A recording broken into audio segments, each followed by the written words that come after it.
ரெண்டே விஷயத்தை தான் இன்னைக்கு சொல்ல போகிறேன். ரெண்டு செய்தி தான். காலையில் நினைக்க வேண்டிய சில வார்த்தைகள், இரவு படுக்கும் பொழுது நினைக்க வேண்டிய ஒரு வார்த்தை. இதை மட்டும் உள்வாங்கிக் கொண்டு இங்கிருந்து இன்றைக்கு நகருவோம். இது ஒரு ரொம்ப உங்களுக்கு ஒரு பாசிட்டிவ் எனர்ஜியை கொடுக்கும் என்று நான் நம்புகிறேன். முதல் விஷயம் என்ன, இன்னைக்கு தியான கூடங்கள் நிறைய நடக்குது பார்த்தீங்களா. வாங்க, நாங்கள் ஒரு சில சொல்லித்தரோம், இவ்வளோ ஃபீஸ் கட்டுங்க, ஒரு நாள் ஃபுல்லாக உட்காருங்க என்றெல்லாம் கூட்டிகிட்டு போய் தியான கூடங்கள் நடத்தி அவர்களுடைய அந்த சில கவலைகளுக்கு, கஷ்டங்களுக்கு, நெருக்கடிகளுக்கெல்லாம் தீர்வை சொல்வதை போன்று ஒரு கட்டமைப்பு இருக்குது. ஆனால் அப்படி தியான கூடம் நமக்கு தேவையில்லை. ஒரு தனியாக ஒரு இடத்துல உட்கார்ந்து நாம் அல்லாஹ்வை கொஞ்ச நேரம் நமக்கு தெரிந்த திக்ருகளை சொன்னால் போதுமானது. மனதிற்கு தானாக நிம்மதியையும் அமைதியையும் அல்லாஹ் தந்து விடுவான். தஃப்சீர் குர்துபி என்று ஒரு நூல் இருக்குது. திருக்குர்ஆனுடைய விரிவுரைகளிலே பல விரிவுரைகள், அதிலே இது ஒன்று. அந்த விரிவுரையிலே ஒரு செய்தி இருக்கிறது. இன்னைக்கு ஓதப்பட்ட சூரா அல் கஹ்ஃபினுடைய ஒரு வசனத்திற்கு கீழே அந்த செய்தி வருகிறது. ஃபலவுலா இத்தஹல்த ஜன்னதக குல்த மாஷா அல்லாஹ் என்று துவங்கக்கூடிய அந்த வசனத்துக்கு கீழே இந்த செய்தி இடம்பெறுது. என்ன செய்தி அப்படின்னா, யார் ஒருத்தர் டெய்லி காலையில் 4 தஸ்பீஹ் செய்கிறாரோ அல்லாஹ் 4 விதமான பாதுகாப்பு அந்த மனுஷனுக்கு தருவான். நீங்கள் பார்க்குறத பார்த்தா தெரியுது, டெய்லி காலில் செய்கிறது சரிதான், ஆனால் எந்திரிச்சாதான் செய்கிறது, எந்திக்கிறதே பெரிய பாடாக இருக்க என்று நமக்கு நினைப்பு இருக்குது. ஆனால் இந்தந்த பிரச்சனைகளிலிருந்து நாம் வெளியே வர வேண்டும் என்றால் நிச்சயம் எந்திரிக்க வேண்டும், சொல்லியாக வேண்டும். 4 தஸ்பீஹ் என்னவெல்லாம் அது?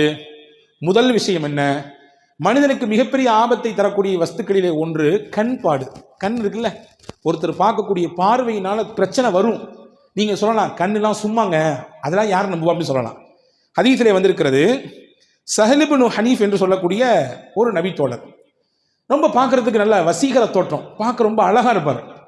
அந்த தோற்ற பொலிவு அப்படியே கண்ணை கவரக்கூடிய விதத்திலே இருக்கும்.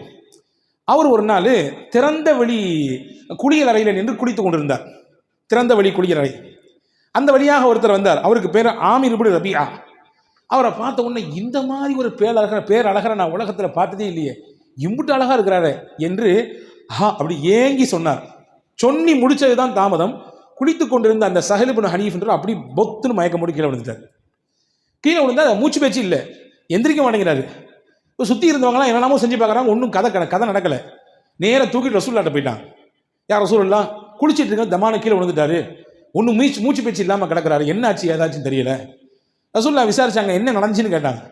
இங்கே மாதிரி அந்த சைடில் ஒருத்தர் வந்தார், அவர் பேர் ஆமிர் இப்னு ரபியா. அவர் இப்படி சொன்னார், இவருடைய அந்த அழகை பாட்டு, தோற்றத்தை பாட்டு, இப்படி அழகா இருக்கிறாரு அப்படின்னு சொன்னார். அப்படின்னு சொன்ன உடனே ஸல்லல்லாஹு அலைஹி வஸல்லம் அங்கே நமக்கு எல்லாத்துக்கும் சேர்த்து ஒரு பாடம் சொல்லி தந்தாங்க. என்ன தெரியுமா சொன்னாங்க, மன் ரஆ ஷையன் ஃபஅஜபஹு ஃபகால மாஷா அல்லாஹ் லா குவத இல்லா பில்லாஹ். உங்களுக்கு ஏதாவது பிரமிப்பை தரக்கூடிய விஷயத்தை நீங்க பார்த்தீங்கன்னா என்ன சொல்லுங்க, மாஷா அல்லாஹ் லா குவத இல்லா பில்லாஹ், இப்படி சொல்லுங்க. இப்படி சொன்னீங்கன்னா உங்களுக்கு பிரமிப்பை தரக்கூடிய விஷயம் உங்களுக்கு நடந்தா நீங்க சொல்லுங்க. அல்லது நமக்கு தெரியும்ல, நம்மள்ட்ட இது அழகா இருக்குது, இன்னைக்கு போட்டிருக்கக்கூடிய ட்ரெஸ் நல்லா இருக்குது, நம்ம வாங்கியிருக்கக்கூடிய கார் நல்லா இருக்குது, நம்ம வச்சிருக்கக்கூடிய பைக் நல்லா இருக்குது, நம்ம கட்டியிருக்கக்கூடிய வீடு நல்லா இருக்குது அப்படின்னு நமக்கு தெரியும். நீங்க எல்லாம் முடிச்சு இந்த விஷயத்தை செஞ்சிருங்க, மாஷா அல்லாஹ் லா குவத்த இல்லா பில்லாஹ் இப்படி சொல்லிட்டீங்கன்னா என்ன நடக்கும், கண் பாடிலிருந்து என்ன பிரச்சனை ஏற்படுமோ அதெல்லாம் ஏற்படாது, கண்ணினால் என்ன பிரச்சனை ஏற்படுமோ அது ஏற்படாது, இதை சொல்லிவிடுங்கள் என்று பெருமானார் ஸல்லல்லாஹு அலைஹி வஸல்லம் சொல்லிட்டு அடுத்து நடந்ததுதான் செய்தி. இந்த ஆமிர் இப்னு ரபியாவை பக்கத்தில் கூப்பிட்டு அவரை ஒது செய்ய சொன்னாங்க. தண்ணீரை வச்சு ஒது செய்ய சொன்னாங்க. அவருடைய முகம், கை, காலு எல்லாத்தையும் கழுகினார். ஒரு அறிவிப்பிலே வந்திருக்கு, அவருடைய உடலை முழுக்க கழுக சொன்னார்கள். கழுகி அந்த தண்ணீரை தூக்கி அந்த படுத்து கிடந்தார், மூச்சு பேச்சு இல்லாமல் அவர் மேலே அப்படி ஊற்றி விட்டாங்க. டபார்னு முடிச்சுட்டாரு. மற்ற தண்ணியெல்லாம் அடிச்சு பார்க்குறாங்க, முடிக்கல. இவருடைய உடம்பிலிருந்து பட்டு வந்த நீரை தூக்கி ஊற்றினார்கள். மயங்கி கிடந்த அந்த சஹல் இப்னு ஹனீஃப் என்ற சஹாபி எழுந்தார். பெருமானார் ஸல்லல்லாஹு அலைஹி வஸல்லம் லில் ஐனி ஹக்குன், கண்ணுக்கும் சில விஷயங்கள் இருக்கிறது, எனவே அந்த விஷயத்தில் நீங்கள் கவனமாக இருங்கள் என்று பெருமானார் ஸல்லல்லாஹு அலைஹி வஸல்லம் சொல்லி தந்தாங்க. எனவே தான் நம்முடைய முன்னோர்கள் எல்லாம் வீடுகளுக்கு முன்னால் சில வாசகங்களை பொறித்திருப்பார்கள். வஹப் பின் முனப்பஹ் என்று சொல்லக்கூடிய மிகச்சிறந்த மார்க்க அறிஞர்களில் கட்டுப்பட்ட தாபீன்களுடைய வரிசையில் வரக்கூடியவர், அவருடைய வீட்டுக்கு முன்னாடி எழுதி போட்டிருப்பாராம். என்ன இதை, மாஷா அல்லாஹ் லா குவத்த இல்லா பில்லாஹ். ஏன் எழுதி போட்டிருக்காரு, யாருடைய கண்ணும் வீட்டிலே இருக்கக்கூடிய நபர்களுக்கோ அல்லது வீட்டில் இருக்கக்கூடிய பொருளை வந்து பார்த்ததற்கு பிறகோ ஏற்பட்டு விடக்கூடாது என்கின்ற அச்சத்திலே அப்படி எழுதி போட்டிருப்பார் என்பதாக வரலாற்று குறிப்புகள் இருக்கிறது. எனவே காலையில் எழுந்தவுடன் முதலில் நாம் மாஷா அல்லாஹ் லா குவத்த இல்லா பில்லாஹ் சொல்லிவிட வேண்டும். ஏன்னா உலகத்தில் நல்ல பார்வையோடு பார்க்கறத விட கொஞ்சம் அப்படி இப்படி பார்க்குறவங்க தான் நிறைய. இதுதான் யதார்த்தம், அதை புரிஞ்சுக்கணும். ஒரு ஊர் வழியில் ஒரு பாதையில் ஒருத்தர் நடந்து போய்கிட்டே இருந்தாராமா. போய்கிட்டே இருந்த உடனே ஒரு குளத்து ஓரத்தில் ஒருத்தர் நீச்சல் தெரியாமல் அப்படியே அங்கிட்டும் இங்கிட்டும் தத்தளிச்சுக்கிட்டு இருக்கிறாரு. இந்த நடந்து வந்தவருக்கு நீச்சல் தெரியும். டபார்னு குதிச்சாரு. குதிச்சு அந்த தத்தளித்து கொண்டு போற தூக்கி கொண்டு வெளியே கொண்டு விட்டாரு. இன்னொருத்தர் அந்த வழியா வந்தாரு. ஏன் இப்படி என்னாச்சு திடீர்னு தூக்கிட்டே அப்படின்னு கேட்ட உடனே அவர் சொன்னார், அந்த போர்டை பார்த்தியா, என்ன போர்டில் எழுதியிருக்கு, யாராவது இந்த குளத்திலே தவறி விழுந்து நீச்சல் தெரியாமல் தத்தளித்து கொண்டிருந்தால் அவர்களை யாராவது காப்பாற்றி விட்டால் அவருக்கு 500 ரூபாய் பரிசு, அதனால தான் செஞ்சேன் அப்படின்னாரா இவர். வந்தவர் சொன்னார், அந்த பக்கம் ஒரு போர்டு இருக்கு, அதை பார்த்தியா, ஏன் என்னது, அங்கே எழுதிருந்துச்சு யாராவது இந்த குளத்திலே விழுந்து இறந்து விட்டால் அந்த பாடியை தூக்கி வெளியே போட்டால் அவங்களுக்கு 5000 ரூபாய் பரிசு. இவன் சொன்னானா, நான் முதல்ல பார்த்துருந்தேன் அதை செஞ்சிருப்பேனே அப்படின்னானா, நான் முதல்ல அந்த போர்டை பார்த்துருந்தேன் அந்த வேலையை செஞ்சிருப்பேன், இதை முதல்ல பார்த்து தொலைஞ்சிட்டேன். இதுதான் யதார்த்தம். நிறைய நபர்களுடைய நினைப்பு இப்படி தான் இருக்கிறது. எனவே நாம் கண்ணிலிருந்து பாதுகாப்பு பெறுவதற்கு முதல் விஷயமாக இதை நாம் சொல்லிக்கொள்ள வேண்டும். ஒன்று. ரெண்டாவது, ஷைத்தானுடைய தீங்கிலிருந்து பாதுகாப்பு பெறுவதற்கு பெருமானார் ஸல்லல்லாஹு அலைஹி வஸல்லம் ஒன்று கற்றுக் கொடுத்தாங்க. அதுதான் ஹஸ்புன் அல்லாஹு வ நிஅமல் வக்கீல். எல்லாத்துக்கும் தெரிஞ்ச ஒரு திக்ர் தான் இது, புதுசாக ஒன்று நான் சொல்லி தரல. ஹஸ்புன் அல்லாஹு வ நிஅமல் வக்கீல் என்பது ஹஜ்ரத் சையதுனா இப்ராஹிம் அலைஹிஸ்ஸலாம் சொன்ன வார்த்தை. இப்ராஹிம் அலைஹிஸ்ஸலாம் சொன்ன வார்த்தை அது. ஹஸ்பி அல்லாஹு வ நிஅமல் வக்கீல் அவங்க சொன்னாங்க. இப்போ நம்ம சொல்லும்பொழுது ஹஸ்புன் அல்லாஹு வ நிஅமல் வக்கீல் என்று சொல்வதனால எந்த பெரிய அர்த்த வேறுபாடு வராது.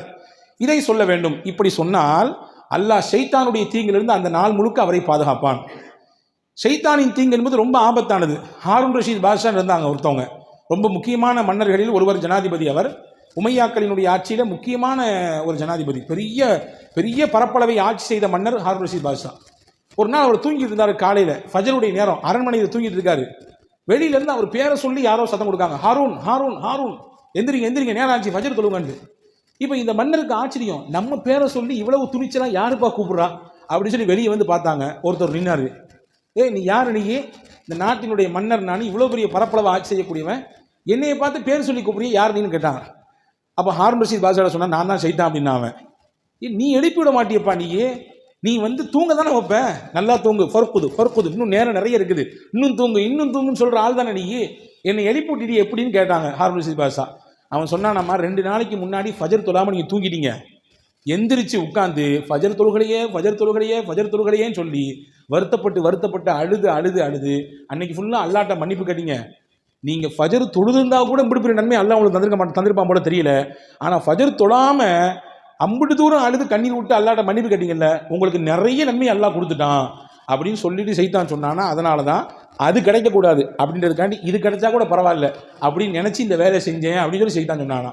இதை நீங்கள் தப்பாக புரிஞ்சுட்டு, சரி ஃபஜர் தொழாட்டியும் பரவாயில்ல போல தெரியுது, எந்திரிச்சு உட்காந்து 2 சொட்டு கண்ணி விட்டா போதுமானது, அதே சொல்லிட்டாருன்னு நினச்சி நீங்கள் தப்பாக கணக்கு போடக்கூடாது.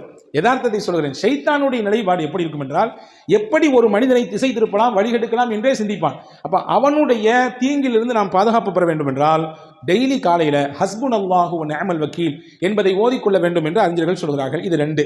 3வது, இது மட்டும்தான் நாம் கொஞ்சம் தெரியாத ஒன்று, திருக்குர்ஆனுடைய ஒரு வசனம், அந்த வசனத்தினுடைய ஒரு துண்டு. இதை டெய்லி ஒரு தடவை, ஒரே ஒரு டைம் ஓதினா போதும். என்னது அது? வ உஃபவ்விது அம்ரி இலல்லாஹ், அவ்வளவுதான். வ உஃபவ்விது அம்ரி இலல்லாஹ், 4 வார்த்தைகள் தான்.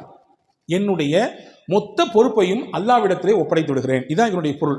இதை ஓதுனா என்ன கிடைக்கும்? மனிதர்கள் என்ன மாதிரியான தீங்கெல்லாம் செய்வார்களோ அந்த தீங்கின் மொத்தத்திலிருந்தும் அல்லாஹ் நம்மை பாதுகாப்பான்.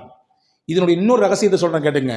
நம்முடைய பிள்ளைகளை நாம் வெளியே அனுப்புகிறோம், காலேஜுக்கு அனுப்புகிறோம், பள்ளிக்கூடங்களுக்கு அனுப்புகிறோம், நம்ம வீட்டினுடைய பெண்கள் வெளியே போகிறார்கள், வேலைகளுக்கு போகிறோம், நம்முடைய பிள்ளைகள் வேலைக்கு போகிறார்கள், வெளிநாடுகளுக்கு போகிறார்கள். போகும் பொழுது யார் இந்த ஆயத்தை ஓதி அவர்களுக்கு பாதுகாப்பாக அல்லாஹ் இருப்பான் என்று சொல்லி அனுப்புகிறார்களோ அல்லாஹ்வுடைய ஈமானையும் பாதுகாப்பான், அவருடைய ஒழுக்கத்தையும் அல்லாஹ் பாதுகாப்பான். இன்னைக்கு காலகட்டத்தில் 2மே மிகப்பெரிய சவாலான விஷயம். ஈமானை பாதுகாக்கிறதும் பெரிய சவால், ஒழுக்கத்தை பாதுகாப்பதும் மிகப்பெரிய சவாலாக இருக்கிறது இல்லையா? ஒழுங்கீனமான காட்சிகள் எத்தனை நடக்குது பார்க்குறோமா இல்லையா? எக்கச்சக்கமான காரியங்களிலே இன்றைக்கு இலசுகள் சிக்கி தங்களுடைய எதிர்காலத்தை சின்னாபின்னப்படுத்திக் கொள்கிறார்களே, பார்க்கிறோமா இல்லையா? எனவே இதை ஓதி விட வேண்டும். ஓதினால் அல்லாஹ் மனிதர்களிடத்திலிருந்து கூடாத நட்பு கேடாய் முடியும் சொல்லுவாங்களே, அந்த மாதிரியான கூடாத நட்புகளிலிருந்து, கூடாத சகவாசத்திலிருந்து என்னென்ன தீங்குகள் வருமோ அந்த தீங்கை எல்லாம் அல்லாஹ் பாதுகாப்பான். காரணம், இந்த வசனத்தினுடைய அடுத்த பகுதி சொல்கிறது, இன்னல்லாஹ பசீரும் பில் இபாத், அல்லாஹ் தன் அடியார்களை உற்று நோக்கக்கூடியவனாக இருக்கிறான், கண்காணிச்சுட்டே இருக்கான். இப்போ இதை நீங்கள் ஓதுனீங்கன்னா நிச்சயமாக அல்லாஹ்வின் வளையத்திற்குள்ளே நாம் இருப்போம், நாம் யாரை வெளியே அனுப்புகிறோமோ அவர்கள் இருப்பார்கள். இது 3வது. 4வது விஷயம் என்ன? காலைல எந்திரிச்சவன சொல்ல வேண்டியது, ஹஜ்ரத் சையதுனா யூனுஸ் அலைஹிஸ்ஸலாம் சொன்ன ஒரு கலிமா. என்ன கலிமா அது?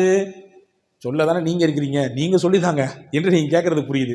லா இலாஹ இல்லா அன்த சுபஹானக இன்னி குன்து மினல் ஸாலிமீன். இது ஒரே ஒரு தடவை காலை ஓதினால் என்ன கிடைக்கும்? இன்னைக்கு உச்சகட்டமான நோயாக இருக்கக்கூடிய எல்லாத்துக்கும் இருக்கு. சின்ன பிள்ளையிலிருந்து வயசான பெரியவங்களே இருக்குது. என்ன? கவலை கவலை கவலை. எதையாவது நினைச்சு கவலை, எதையாவது நினைச்சு புலம்பல் இல்லையா? அந்த கவலைகளிலிருந்தெல்லாம் அல்லாஹு தஆலா வெளியே கொண்டு வருவான் மனிதனை. ஹஜ்ரத் யூனுஸ் அலைஹிஸ்ஸலாமுக்கும் கவலை இருந்தது. அல்லாஹ் குர்ஆனிலே சொல்கிறான், வகதாலிக நுஞ்சில் முஃமினீன். ஹஜ்ரத் யூனுஸ் அலைஹிஸ்ஸலாம் மீன் வயிற்றுக்குள்ளே இருந்தார்கள். ஒரு விஷயம் செய்யக்கூடாது, அதை செய்தார்கள். அல்லாஹ் ஒரு சின்ன மாற்றத்தை கொடுக்க நினைத்தான். மீன் வயிற்றுக்குள்ளே வைத்தான். 40 நாட்கள் இருந்தார்கள். அவர்கள் 3 இருளிலே சிக்கி இருந்தார்கள். கடலின் ஆழம், கடல், இன்னொன்று மீன் வயிறு. அங்கே இருந்து கொண்டுதான் இந்த கலிமாவை ஓதினார்கள். அல்லாஹ் சொல்கிறான், இந்த கலிமாவை மட்டும் யூனுஸ் ஓதாமல் இருந்திருந்தால் அவர் அதே மீன் வயிற்றுக்குள்ளே கியாமத் வரை இருந்து போயிருப்பார். மறுமை வரை அந்த மீனுக்குள்ளேயே இருந்து போயிருப்பார் என்று அல் குர்ஆனிலே சூரா சாஃபாத்திலே அல்லாஹ் சொல்கிறான். இப்போ என்ன சொல்ல வரேன்னா, அல்லாஹ் சொல்றான், ஃபனஜ்ஜைனாஹு மினல் கம். அந்த யூனுஸை இந்த கலிமாவின் மூலமாக அவருடைய கவலையிலிருந்து நாம் வெளியே கொண்டு வந்தோம். அவருடைய ஸ்ட்ரெஸ்லேருந்து நம்ம வெளியே அவரை தூக்கிட்டு வந்தோம். அல்லாஹ் சொல்றான். ஹஜ்ரத் ரசூல் ஸல்லல்லாஹு அலைஹி வஸல்லம் சஹாபாக்களுக்கு சொல்லி கொடுத்தாங்க. இதை நீங்களும் ஓதுங்கன்னு சொன்னாங்க. இப்போ சஹாபாக்கள் கேட்டாங்க, யார் ரசூலுல்லாஹ் இதை ஓதுனா என்ன கிடைக்கும்? அல்லாஹ் சொல்றது உங்களுக்கு தெரியலையா? கதாலிக நுஞ்சில் மூமினீன். அவ்வாறே மூமின்களையும் நாம் பாதுகாப்போம், மூமின்களுக்கும் கவலையிலிருந்து வெளியே கொண்டு வருவோம் என்று அல்லாஹ் சொல்றானே, அது உங்களுக்கு புரியலையான்னு கேட்டாங்க ஸல்லல்லாஹு அலைஹி வஸல்லம். எனவே கவலையிலிருந்து வெளியே வருவதற்கான மிகச்சிறந்த மருந்தாக கலிமே யூனுஸ் அலைஹிஸ்ஸலாம் ஓதி இந்த கலிமா இருக்கிறது. ஆக இந்த 4 விஷயத்தையும் டெய்லி காலையில் செய்துவிட்டால் அல்லாஹ்வின் அருளால் 4 விதமான பாதுகாப்பை நம்மால் பெற்றுக்கொள்ள முடியும். முதல்ல சொல்லிட்டா ரிமைனிங் பண்ணட்டுமா? முதல் விஷயம் என்ன என்றால், கண் பாடிலிருந்து பாதுகாப்பு பெறுவதற்கு மாஷா அல்லாஹ் லா குவத்த இல்லா பில்லா. ஷைத்தான் புறத்திலிருந்து அவனுடைய கேடுகளிலிருந்து பாதுகாப்பு பெறுவதற்கு இப்ராஹிம் அலைஹிஸ்ஸலாம் ஓதிய ஹஸ்புன் அல்லாஹ் வ நிஅமல் வக்கீல். மூணாவது, மனிதர்களின் தீங்கிலிருந்து நமக்கு பாதுகாப்பு கிடைப்பதற்கு, நம் பிள்ளைகளின் ஒழுக்கமும் அவருடைய ஈமானும் பாதுகாப்பு பெறுவதற்கு குர்ஆனினுடைய வசனமாக இருக்கிற வ உஃபவ்விது அம்ரி இலல்லாஹ். நாலாவது, கவலை, நெருக்கடி, கஷ்டம் இதுவெல்லாம் நீங்குவதற்கு ஹஜ்ரத் யூனுஸ் அலைஹிஸ்ஸலாம் ஓதின லா இலாஹ இல்லா அன்த சுப்ஹானக இன்னி குன்து மினல் ஸாலிமீன். இது காலையில் செய்ய வேண்டிய 4 விஷயம். நைட்டு செய்ய வேண்டிய 4 விஷயம் ரொம்ப சிம்பிள். ஹஜ்ரத் ஃபாத்திமா அலைஹிஸ்ஸலாமுக்கு ரொம்ப உடம்பு வலி, வீட்டில் வேலை செஞ்சு செஞ்சு செஞ்சு கையெல்லாம் அப்படி காய்ச்சி போச்சு. ஹஜ்ரத் ஃபாத்திமா ரலியல்லாஹுடைய கணவனார் ஹஜ்ரத் அலி ரலியல்லாஹு சொன்னாங்க, உங்கள் அத்தாவை போய் பாருங்களேன், யாராவது ஹாதிமீன்கள் ஊழியர்கள் உங்களுக்கு பணியாளர்கள் இருந்தால் உங்களுக்கு ஹெல்ப் பண்ணுறதுக்கு தருவாங்கல்ல அப்படின்னு சொன்ன உடனே ஃபாத்திமா அம்மா நேராக வீட்டுக்கு போனாங்க. ரசூல்லா வீட்டுக்கு தன் வாப்பாட்ட பேசலான்னு போனாங்க. அத்தா அங்கே இல்லை, அம்மா தான் இருந்தாங்க. ஆயிஷா அம்மா இருந்தாங்க. என்னம்மா பிள்ளை வந்திருக்கேன்னு கேட்டாங்க ஆயிஷா அம்மா. ஹஜ்ரத் ஃபாத்திமா அம்மா சொன்னாங்க, இதுதான் கதை, கையெல்லாம் காய்ச்சி போச்சு, வீட்டில் ஆள் இல்லை ஹெல்ப்புக்கு, ரொம்ப கஷ்டமாக இருக்குன்னு சொன்ன உடனே ரசூலுல்லாஹ்ட்ட சொல்லி ஏதாவது பணியாளர் கிடைத்தா நன்றாக இருக்குமே என்று கேட்டுவிட்டு போக வந்தேன். பாப்பா இல்லைம்மா, வந்த உடனே நான் கதையை சொல்கிறேன். ஹஜ்ரத் ஃபாத்திமா போன பின்னாடி ரசூலுல்லாஹ் கொஞ்ச நேரம் பின்னாடி வந்தாங்க. ஹஜ்ரத் ஆயிஷா அம்மா கதையை சொன்னாங்க. ரசூலுல்லாஹ் வீட்டில் கூட உட்காரல, மகளாச்சே, ரொம்ப பிரியமான பிள்ளையாச்சே, கிளம்பி நேராக போயிட்டாங்க. ஹஜ்ரத் ஃபாத்திமா அம்மா வீட்டுக்கு போயிட்டாங்க. ஃபாத்திமா ரலியல்லாஹு தஆலா அன்ஹா அவர்களும் அலி ரலியல்லாஹும் கட்டில் இருக்கிறார்கள். ரசூலுல்லாஹ் 2 பேத்துக்கு நடுசபை உட்காந்துட்டாங்க.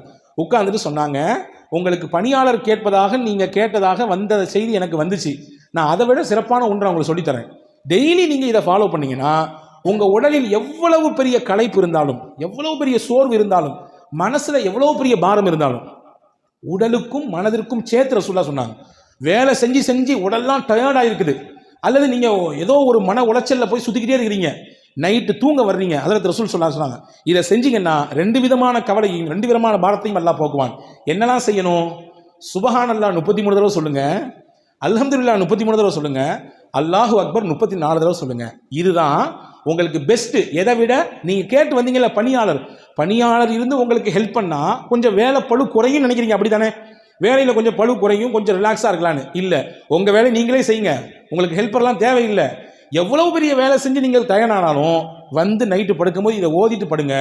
அல்லாஹ் பணியாளரை விட சிறந்த ஒரு மருந்தை இதன் மூலமாக உங்களுக்கு தருவான், மனதிற்கும் தருவான், உடலுக்கும் தருவான் என்றார்கள் அருமை நாயகம் ஸல்லல்லாஹு அலைஹி வஸல்லம். எனவே காலையில் 4 வார்த்தை, இரவு தூங்கும் பொழுது 3 வார்த்தை, மொத்தம் ஒரு நாளைக்கு 7 தஸ்பீஹ் தான்.